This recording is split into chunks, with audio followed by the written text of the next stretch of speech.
So when talking about Old Testament characters who paid the price for their sin, Samson is one of the ones that is most notable, and for good reason. Samson was among elite company. He is one of the special people whose birth was announced by an angel.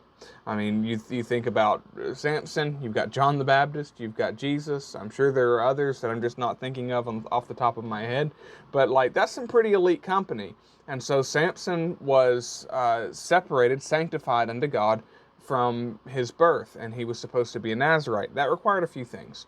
So the Nazarite vow required no contact with anything that is deceased, and Samson wound up breaking that. He ate honey out of the carcass of a lion, which does not sound very appetizing to me, but when you're hungry, you're desperate, you compromise, I guess. But anyway, and then he also slew a bunch of folks with the jawbone of a donkey. That would be a violation of the Nazarite vow. Also, he wasn't supposed to partake of any alcohol, and he violated that. And he wasn't supposed to cut his hair. And basically, he broke every single one of these vows except for the hair until he broke that one. And that was because of a woman. His biggest issue was with a particular woman named Delilah. And so anyway, Delilah was contacted by the Philistines, who were the enemies of God's people, who Samson had done all his fighting against. And they said, we need to know the source of his strength.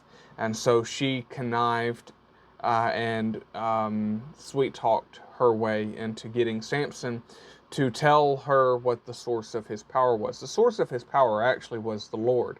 But it was when that last vow was broken, God's presence withdrew from him and he was powerless. And so what sin does, if you follow the account of Samson, sin constantly pushes the envelope. It sees how far it's going to get without having to pay the price. And that's the problem. I think what I've actually titled the lesson for today would have been Sin Removes All Strength. And that is very true.